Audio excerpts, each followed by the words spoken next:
Hello, ladies and gentlemen. It is Monty Puck with Puckin' Around, and today we are talking about the November 8th, 2025 game between the Toronto Maple Leafs and the Boston Bruins. Prior to tonight's game, Caden Primo was placed on waivers by the Toronto Maple Leafs and reclaimed by the Carolina Hurricanes, who the Leafs had previously claimed him from. So Dennis Hildeby had been called up and was serving as the backup for this game. Simone Benoit returned to action tonight after being sick in the last one, where he was replaced by Dakota Mermis. And the Leafs were playing a few former players tonight, including Alex Steeves and Fraser Minten. A minute into the first period, Matthew Knies got a good snapshot after the puck bounced out to him in front of Jeremy Swayman, but he made the save. Matthew Knies then gets tripped by Henry Jokiharju for the Leafs to go to the power play. On the power play, Nick Robertson, right out in front, scores on a setup by Max Domi and Morgan Riley to make it 1-0 Toronto. Immediately afterwards, with 16 and a half remaining, Morgan Geekie flies in and snipes one past Stolarz to tie the game 1-1. He fanned on the first shot, but kind of used it as a deke and waited as a way to fake out Stolarz and then ripped it to the other side. We have a tie game. Immediately after that, Victor Arvidsson scores with 16-10.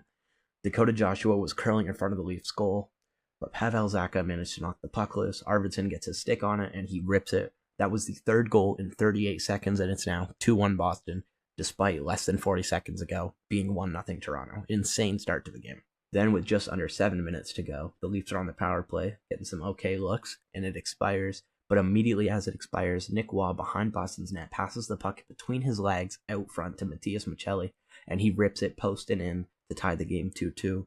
He now has goals in back-to-back games since being scratched. With 17:45 in the second, the Bruins are on the power play, and Mikey Esiamont jams the puck under Stolarz' pad, and it goes across the goal line. The initial call on the ice was no goal, but the refs reviewed it and awarded Esiamont the power play goal. It's 3-2 Boston. With just over 15 minutes left in the second, David Pastrnak breaks Simone Benoit's ankles and manages to get in alone despite being completely gassed and at the end of his shift. He comes in on Stolarz and he tries to go 5-hole, but Stolarz gets the pad on it, but it bounces off the pad and hits Pasternak's skate and then goes back under Stolarz' pad and into the net to make it 4-2 Bruins. Stolarz then got pulled and Dennis Hildeby came in. With around 7 minutes to go, Morgan Geekie gets a one-timer on a wide open net, but Jake McKay blocked the shot to keep it from going past Hildeby.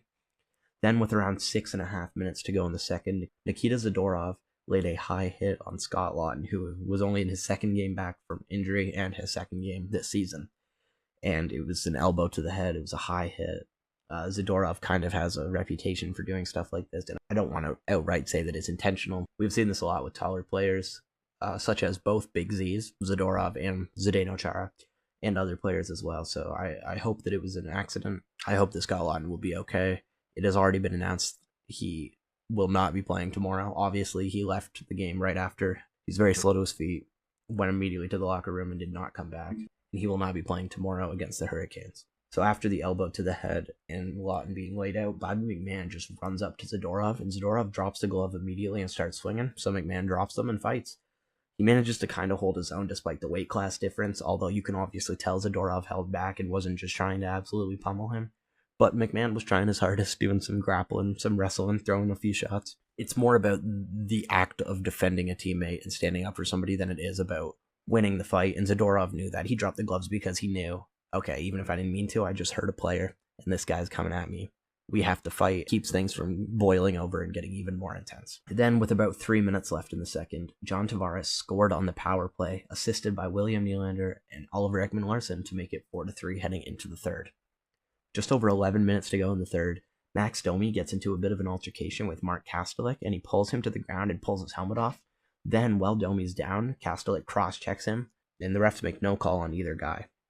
Domi then gets tripped in the offensive zone, and he gets up and just drops the gloves with the first guy that he sees, who happens to be Mikey Esiamont, who was neither the guy that tripped him nor Mark Kastelik, who he was roughing around with earlier. They kind of had a fight, but it got broken up pretty quickly, and they didn't really get many punches to connect, so the refs ended up just calling 2 minutes roughing for each, and we went to 4-on-4.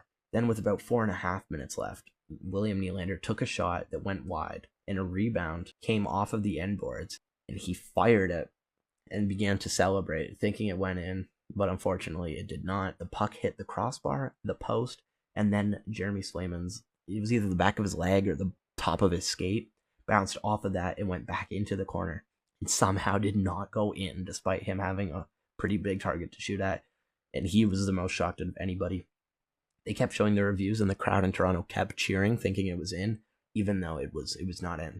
With 3 minutes left, Steven Lorentz turns the puck over in his own zone, and the puck goes to Mark Kastelik, who finds Fraser Minten, the former Leaf, and he hesitates, lets Hildeby slide out of position, and rips it over his blocker side to make it 5-3 Bruins.